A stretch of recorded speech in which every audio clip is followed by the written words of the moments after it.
Pemerolehan bahasa beberapa hipotetis.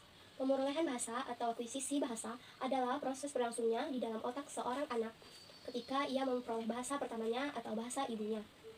Pemerolehan bahasa biasanya dibedakan dari pembelajaran bahasa. Pembelajaran bahasa biasanya berkaitan dengan proses-proses yang terjadi pada waktu seorang anak-anak mempelajari bahasa kedua. Setelah dia memperoleh bahasa pertamanya, pembelajaran bahasa berkenaan dengan bahasa kedua. Namun banyak juga yang menggunakan istilah pemerolehan bahasa kedua, seperti Nur Hadi dan Rokan tahun 1990. Ada dua proses terjadi ketika seorang anak-anak sedang memperoleh bahasa pertamanya, yaitu proses kompetensi dan proses performasi. Kedua proses ini merupakan dua proses yang berlainan. Kompetensi adalah proses penggunaan tata bahasa yang berlangsung secara tidak disadari. Proses kompetensi ini menjadi syarat untuk terjadinya proses performasi yang terdiri dari dua buah proses, yakni proses pemahaman dan proses penerbitan atau proses menghasilkan kalimat-kalimat. Proses pemahaman melibatkan kemampuan atau kepandaian mengamati atau kemampuan mempersepsi kalimat-kalimat yang didengar. Sedangkan penerbitan melibatkan kemampuan mengeluarkan atau menerbitkan kalimat-kalimat sendiri.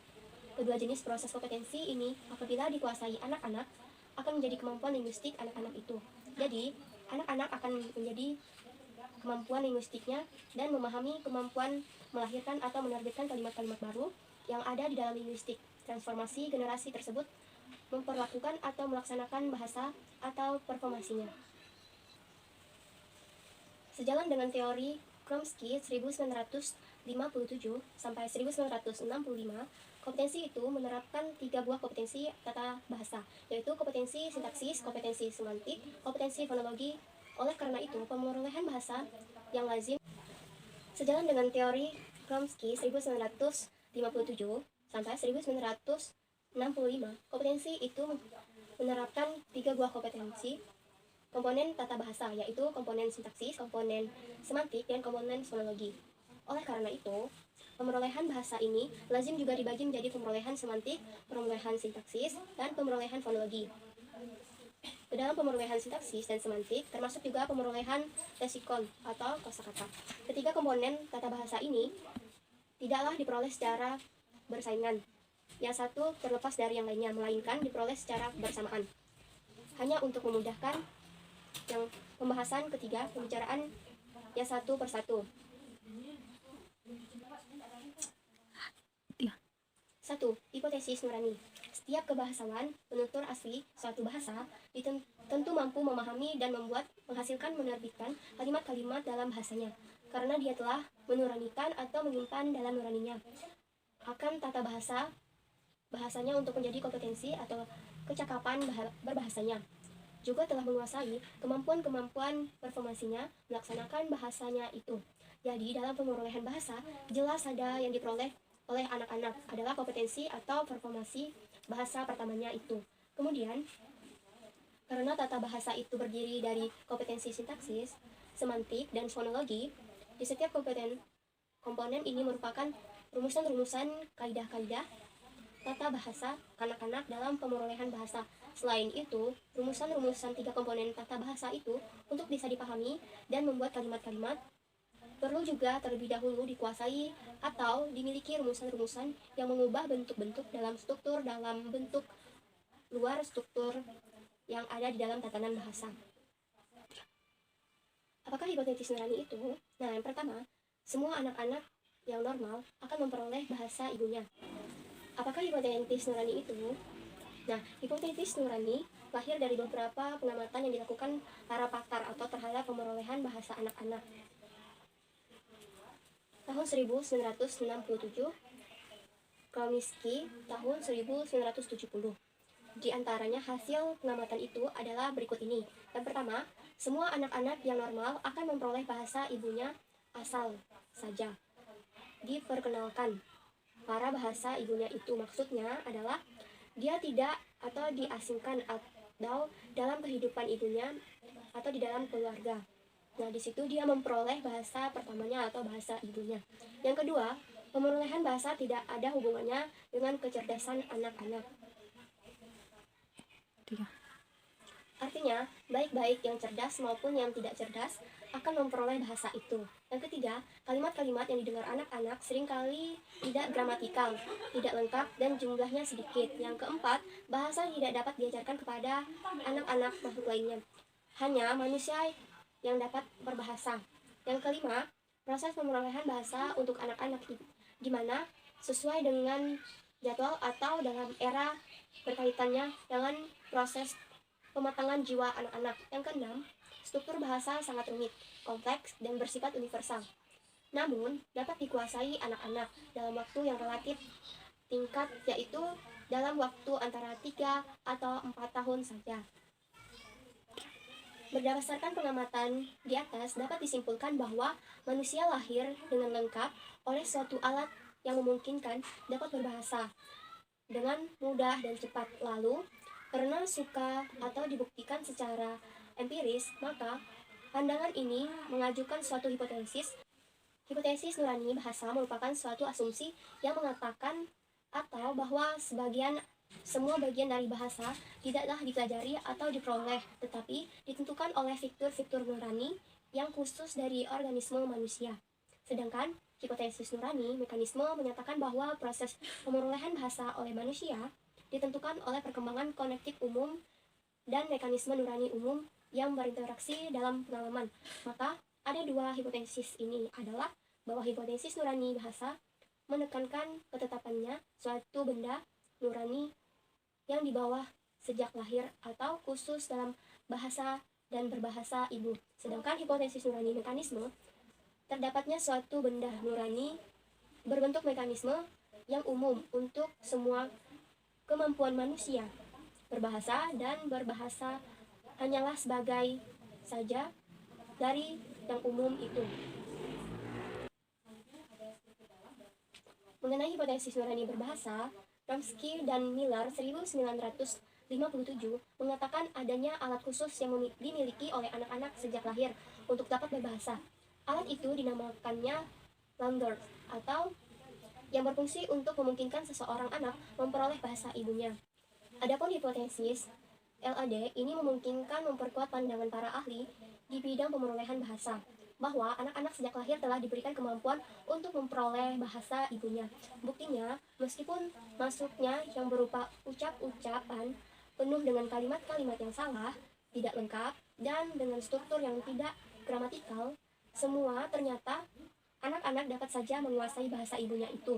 Tepatnya, bahasa ibu dapat diperoleh oleh anak-anak dalam keadaan yang beragam-agam dan dengan corak yang bagaimanapun pula berdasarkan fakta. Eva Clark 1977, salah satu seorang pakar pemerolehan bahasa, mengambil kesimpulan bahwa anak-anak tidak mungkin dapat menguasai sintaksis berbahasanya kalau dia tidak dianugerahkan suatu mekanisme nurani yang khusus untuk berbahasa bagi tujuan memperoleh bahasa ini. Jadi, fungsi masuknya bagi Clark hanyalah untuk mengingatkan mekanisme nurani yang khas untuk pemerolehan bahasa. Tanpa mekanisme nurani, ini pemerolehan bahasa tidak mungkin terjadi. Konsep LAD ini telah merangsang penelitian pemerolehan bahasa sampai ke tingkat yang sangat tinggi. Pusat perhatian pada mulanya diarahkan pada pemerolehan komponen sintaksis, sedangkan peranan semantik dan konektif kurang diperhatikan. Hal ini tidak diherankan karena teori generatif transformasi yang dikembangkan oleh Chomsky memang hanya memusatkan perhatian pada keotonomian komponen sintaksis. Jadi, yang perlu bagi LAD hanyalah masukan linguistik. Faktor-faktor non-linguistik seperti masukan perhatian atau perasaan, penglihatan, dan juga pengetahuan, bukan linguistik, tidak begitu penting untuk pemerolehan bahasa. Namun, dalam perkembangannya, yang terakhir mengkajian pemerolehan bahasa sudah lebih memperhatikan 3 buah struktur yang dulu sekarang diperhatikan oleh LAD, yaitu 1. Korpus ucapan, yang kini dianggap berfungsi lebih daripada mengatakan LAD saja. Yang kedua, peranan semantik, yang lebih penting daripada sintaksis. Dan yang ketiga, penerangan atau peranan perkembangan konektif, kondisi di mana yang lebih penting, yang sangat menentukan dalam proses pemerolehan bahasa. Dengan demikian, bisa dikatakan bahwa hipotesis nurani mekanisme lebih menarik diperhatikan beberapa ahli karena dari hipotesis nurani bahasa yang sebelumnya lebih penting diperhatikan sebagai dasar pengkajian perolehan bahasa. Dewasa ini, hipotesis nurani berbahasa lebih dikenal dengan Nania, yang diusulkan oleh M.C. Nell 1970. Hipotesis kesemesteran linguistik kuat atau short linguistic universal atau versi kuat hipotesis nurani. Nah, sedangkan hipotesis nurani mekanisme mendapatkan nama baru yaitu kesemesteran linguistik lemah, weak linguistic universal atau versi lemah hipotesis nurani. Namun, versi kuat keupayaan linguistik tidak menggambarkan keupayaan yang konektif sama sekali. Chomsky 1970 dan Linearvik 1967. Sebaliknya, menurut versi lemah, keupayaan konektif namun umumnya mengandung tanpa keupayaan konektif umum. Keupayaan linguistik tidak akan terwujud. Hasil universal terbentuk dalam menggambarkan hambatan-hambatan konektif. Namun, pada umumnya, tetapi tidak menunjukkan struktur linguistik nurani yang khusus. Hal ini ditunjukkan bahwa hambatan-hambatan konektif umumlah yang membatasi unsur struktural bahasa universal. Pandangan yang sama dikembangkan oleh Schaubim 1971 yang mengatakan bahwa kemungkinan komponen atau ketentuan arah perkembangan linguistik universal didasarkan pada apa yang kita ketahui mengenai arah perkembangan konektif universal. Kesesuaian kedua pandangan di atas dengan teori perkembangan Koneksis dan Piaget 1964 sangat jelas. Piaget dalam teorinya mengatakan bahwa perkembangan bahasa bergerak dari yang dan merupakan bagian dari perkembangan konektif umum anak-anak. Pengkajian perkembangan pemerolehan bahasa berdasarkan pengkajian perkembangan kognisi pada beberapa tahun terakhir telah maju dengan pesat, dan dalam hal teori perkembangan koneksi, pengkajian pengembangan pemerolehan bahasa berdasarkan pengkajian perkembangan kognisi pada beberapa tahun terakhir telah maju dengan pesat dalam beberapa hal teori perkembangan kognisi. Piaget sangat berperan penting, namun demikian, penemuan-penemuan terakhir dalam neuropsikolinguistik dan dalam pengkajian biologis bahasa telah membangkitkan kembali minat-minat ahli dalam versi kuat hipotesis nurani, tetapi dengan pengenaan kepentingan peranan semantik dalam proses perkembangan bahasa ini. Nah, penemuan-penemuan baru neuropsikolinguistik menunjukkan bahwa sewaktu lahir, anak-anak telah dilengkapi dengan bagian otak yang khusus untuk bahasa dan berbahasa, yang disebut pusat-pusat bahasa dan alat ucap. Maka, menjadi pertanyaan jika keupayaan berbahasa merupakan bagian dari upaya konektif yang umum, mengapa manusia memiliki bagian dari keupayaan konektif yang umum, bagian otak atau korteks yang khusus untuk berbahasa, penekanan mekanisme yang penting, dan komponen semantik dalam pengkajian proses pemerolehan bahasa sejalan dengan perkenaan sama dengan teori semantik generatif. Perkembangan baru ini dimulai sejak tahun 70-an dan telah dianggap sebagai suatu pendekatan baru dalam pengkajian pemerolehan bahasa kanak-kanak. Semua ini pengkajian dititik beratkan pada perkembangan kosakata dan kemudian pada analisis tata bahasa sintaksis bahasa kanak-kanak. Perhatian perkembangan yang dianggap sebagai pengkajian unsur-unsur bahasa kanak-kanak yang dianggap sebagai suatu sistem untuk berkomunikasi. Oleh karena itu, yang penting untuk dikaji bukanlah hanya ucapan-ucapan saja, melainkan juga pesan, amanat, atau konsep yang terkandung dalam ucapan-ucapan itu. Campbell tahun 1979. Tokoh utama dalam pendekatan ini yaitu Louis Bloom 1970 mengatakan bahwa ucapan kanak-kanak mempunyai banyak penafsiran dan orang dewasa, terutama ibu si anak-anak, pada umumnya dapat menafsirkan ucapan anak-anak itu dengan tepat. Misalnya, meskipun anak-anak yang hanya mengucapkan sebuah kata saja, tetapi dapat juga ditafsirkan sebagai sebuah kalimat lengkap menurut arti dan fungsi di dalam komunikasi.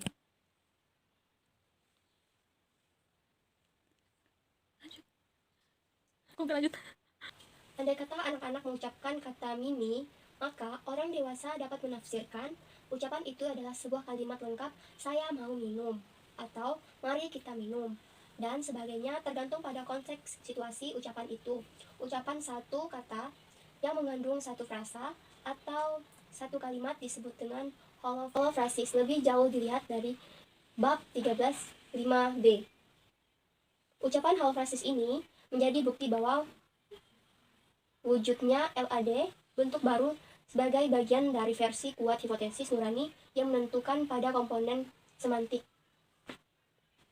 Ucapan halophrasis ini menjadi bukti akan wujudnya LAD, bentuk baru, sebagai bagian dari versi yang kuat hipotesis nurani yang menekankan pada komponen semantik. Dalam kaitannya MC Neil 1970 halaman ke-70 mengatakan bahwa struktur awal bahasa kanak-kanak di seluruh dunia adalah sama. Meskipun budaya dan bahasa mereka berbeda, struktur awal bahasa ini adalah struktur-struktur sebelum dikenal kaidah transformasi. Jadi jelas bahwa struktur dalam sebuah bahasa ini adalah sama. Yang berbeda adalah struktur-struktur luarnya, yakni telah melalui rumusan-rumusan transformasi.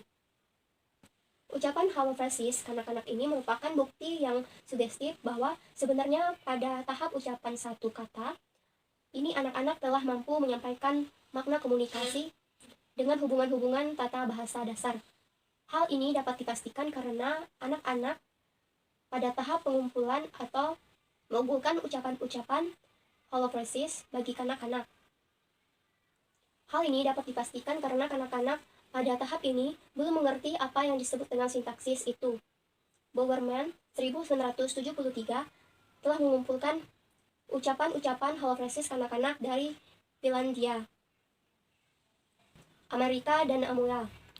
Data yang dikumpulkan itu juga menunjukkan ucapan bahwa kanak-kanak itu dapat diuraikan berdasarkan tata bahasa dasar, struktur-struktur dalam, tanpa transformasi. 2. Hipotesis tabula rasa. Tabula rasa secara harfiah berarti kertas kosong. Dalam arti sebuah ditulis apa-apa, lalu hipotesis tabula rasa ini mengatakan semua otak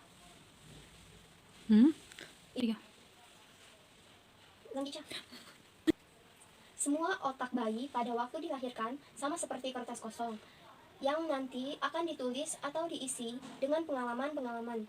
Hipotesis ini pada mulanya ditentukan oleh John Lacan, seorang tokoh empirisme yang sangat terkenal. Kemudian dianut dan disebarluaskan oleh John Watson, seorang tokoh terkenal aliran behaviorisme dalam psikologi. Dalam hal ini, menurut hipotesis tabula rasa, semua pengetahuan dalam bahasa-bahasa manusia yang dapat tampak dalam perilaku berbahasa adalah merupakan hasil dari integrasi peristiwa-peristiwa linguistik yang di dalam dan diamati oleh manusia itu. Sejalan dengan hipotesis ini, behaviorisme menganggap bahwa pengetahuan linguistik terdiri hanya dari rangkaian hubungan-hubungan yang dibentuk dengan cara pembelajaran S dan R, stimulus dan respon. Cara pembelajaran S hubung R yang dikemukakan adalah pelaziman klasik, pelaziman operan, dan mediasi atau penengahan yang telah dimodifikasi menjadi teori-teori pembelajaran bahasa. Teori pembelajaran bahasa pelaziman operan menyatakan bahwa perilaku berbahasa seseorang dibentuk oleh sederetan ganjaran yang beragam-ragam yang muncul di sekitar orang itu. Seseorang kanak-kanak yang sedang memperoleh sistem bunyi bahasa ibunya, maka mulanya akan mengucapkan semua bunyi yang ada pada semua bahasa yang ada di dunia ini pada tahap pencoletehan. Namun, semua orang tua si bayi atau kanak-kanak itu hanya memberikan bunyi-bunyi yang ada dalam bahasa-bahasa ibunya saja. Maka, dengan demikian, si bayi hanya dilazimkan untuk menirukan bunyi-bunyi dari bahasa ibunya saja. Lalu, si bayi akan menggabungkan bunyi-bunyi yang telah dilazimkan itu untuk menirukan ucapan-ucapan orang tuanya. Jika tiruannya itu betul atau mendekati ucapan yang sebenarnya, maka dia akan mendapatkan hadiah dari ibunya berupa senyuman, tawa, cium, dan sebagainya. Bisa dikatakan bahwa bahasa kanak-kanak itu dikembangkan atau kemampuan berbahasa yang dimulai bertahap demi tahapan-tahapan melalui dari bunyi, kata, frasa, dan kalimat. Perkembangan atau kemampuan berbahasa selalu diperkukuh dengan hadiah-hadiah atau jenjaran-jenjaran hingga menjadi tabiat atau dengan perilaku pada kanak-kanak itu. Menurut teori behaviorisme, dari bahasa ini adalah sekumpulan tabiat-tabiat atau perilaku-perilaku. Tabiat-tabiat seperti inilah yang dituliskan pada kertas kosong. Tabula rasa Tabiat-tabiat seperti inilah yang dituliskan pada kertas kosong. Tabula rasa, otak kanak-kanak. Pemerolehan bahasa merupakan, menurut teori behaviorisme, ini yang mungkin dapat menerapkan faktor kreativitas dalam penggunaan bahasa. Tidak mungkin rasanya semua kalimat yang diucapkan kanak-kanak telah terlebih dahulu dituliskan. Dalam tabula rasa, otak anak-anak itu melalui pengukuhan. Setiap kalimat yang diucapkan oleh seseorang adalah kalimat baru yang belum pernah dibuat sebelumnya, kecuali peribahasa atau ungkapan seperti selamat pagi, apa kabar, keras kepala, dan membanting tulang.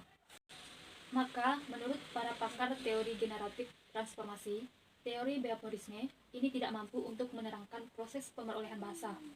Kritik dari para pakar teori generatif transformasi, terutama dari Chomsky 1959, membuat Jenkins 1964-1965 melontarkan penjelasan mengenai kreativitas bahasa berdasarkan kerangka behaviorisme. Jenkins memperkenalkan satu teori yang disebut teori mediasi atau penengah yang disebut rantaian respon. Teori rantaian respon ini didasarkan pada prinsip mediasi atau penengah seperti yang diperkenalkan oleh Osgood, tetapi dalam bentuk yang agak berlainan. Walau bagaimanapun, jelas tampak bahwa faktor penengah atau mediasi yang dimainkan oleh otak telah memegang peranan yang sangat penting dalam proses pembelajaran rantaian respon itu. Menurut prinsip mediasi, jika seseorang telah mengenal hubungan antara meja dan kursi dan hubungan antara meja dan lantai, maka mengetahui hubungan antara kursi dan lantai akan jauh lebih mudah karena peranan yang dimainkan oleh faktor penengah atau mediasi, yaitu meja yang mempunyai hubungan dengan kursi dan lantai. Pembelajaran seperti inilah yang disebut rantaian respon oleh Jenkins. Menurut Skinner 1957, berbicara merupakan satu respon operan yang dirajinkan kepada sesuatu stimulus dari dalam atau dari luar yang sebenarnya tidak jelas diketahui.